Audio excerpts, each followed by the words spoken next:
I still don't know why I went alone. People kept telling me the World Cup in Brazil was going to be chaos, but I thought that was the fun of it. I'm a 27-year-old American guy, and I've always chased big sporting events like they're some kind of personal pilgrimage. That summer, I had tickets for 3 matches and a cheap Airbnb in Rio de Janeiro. The first 2 days felt like a dream. Streets packed with fans, music bleeding out of every corner, flags everywhere. But on the night before the 3rd match, I met a group outside a fan zone near Barra de Tijuca. They were friendly. Too friendly, maybe. You drove for what felt like an hour, maybe more. No one talked much after the initial jokes died down. The German guy next to me kept checking his phone, but there was no signal. Eventually, the van turned off the main road onto something rougher, like gravel or broken pavement. That's when I noticed the silence outside the vehicle. We were told to get out. The air outside hit differently. Heavy, wet, like the place had been sealed off from the world for years. The logistics guy handed each of us a small wristband and said it was for entry tracking. None of us questioned it out loud, but I could feel everyone's hesitation. Inside the fence, there was a long path lined with temporary barriers. We kept walking deeper. The screen ahead got clearer, but it wasn't showing any match. It was cycling through security footage, live angles of different parts of the site. And then I saw something that made my stomach drop. One of the cameras showed the van we arrived in, but from outside, parked and empty. Turned around immediately, but the van was still there, or at least it looked like it. The Korean guy said he wanted to leave. The logistics guy suddenly wasn't smiling anymore. He told us the nearest exit was through the main viewing zone. That didn't sound like an exit plan. The path. That's when I realized something had been wrong from the start. The wristband wasn't for entry, it was for tracking. The logistics guy finally admitted it wasn't an official fan event. He said it quietly, like it didn't matter anymore. He said they only take a few at a time, so nobody notices. Nobody asked what take meant. We didn't need to. The Korean guy ran first, straight down the path behind us. We followed. But the layout of the place didn't make sense anymore.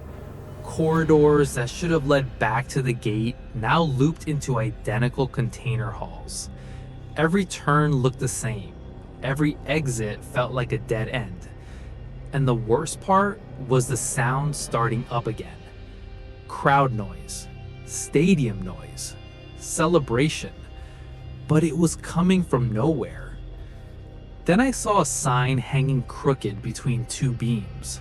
It read Fan Experience Zone in faded paint. Below it, fresh paint had been added. Zone active. We lost the Korean guy first. One moment he was in front of us, the next he turned a corner and just wasn't there anymore. No sound, no struggle, nothing. The German guy started yelling his name, but the echoes in the container maze made everything worse. It felt like the place was repeating our voices back at us, slightly delayed. We kept moving, faster now, until we reached a larger open platform. From there, I finally saw the viewing area. It was massive, rows of seating facing a giant screen. Dozens of people already sitting there, watching the match. But none of them moved normally. They sat too still. No reactions, no phones, no talking. and every single one wore the same wristband. We shouldn't have stepped into that seating area. The moment we did, the noise changed. The cheering stopped feeling distant and started feeling synchronized, like it was reacting to something specific. A man in a security uniform walked past us. He didn't look at us, didn't acknowledge us at all. That's when I noticed something worse. Some of the seated figures were people I recognized from earlier that day. Faces from the fan zone. People who were laughing, drinking, taking photos. Now they just stared at the screen, unblinking. The German guy grabbed my arm and whispered, "We need to sit down or they'll notice." I refused. That's when one of the seated figures slowly turned its head toward me and smiled. We ran. This time there was no plan, just instinct. The exit we originally entered was gone. In its place was a sealed corridor with a metal door that had no handle on our side. Behind us, the crowd noise intensified, but it wasn't celebration anymore. It sounded like chanting. The German guy started banging on the door, screaming for help. I pulled him away when I saw the security cameras above us shift. They were tracking us again. A speaker crackled somewhere in the ceiling. A calm voice said, "Please remain seated," like we were just late spectators. That's when I noticed the wristband on my arm had a blinking light. The German guy stopped running. He looked calm, too calm. He turned to me and said, "Maybe we're overreacting. It's just a private event." Then he started walking back towards the seating area. I grabbed him, but he pulled away like he didn't even feel it. His wristband stopped blinking. Mine didn't.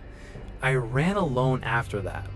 I don't know how I got out, but I remember crossing a maintenance tunnel and suddenly seeing real daylight again. Traffic, noise, normal life. When I looked back, the entrance was gone. Just a fenced-off lot with a broken World Cup sign. No staff, no event, no record of anything. Later, I checked online. No one I met was listed anywhere, not even missing reports. Months later, I still hear stadium crowds when I'm alone at night. Not real ones, the kind that come from nowhere. Sometimes my phone loses signal, and I swear I see a faint red blink on the screen, like something is trying to reconnect. I stopped going to games after that. But what scares me most isn't what happened to me. It's what I saw on one of those screens before I escaped. Another van arriving. New fans getting out. Smiling. Wearing wristbands.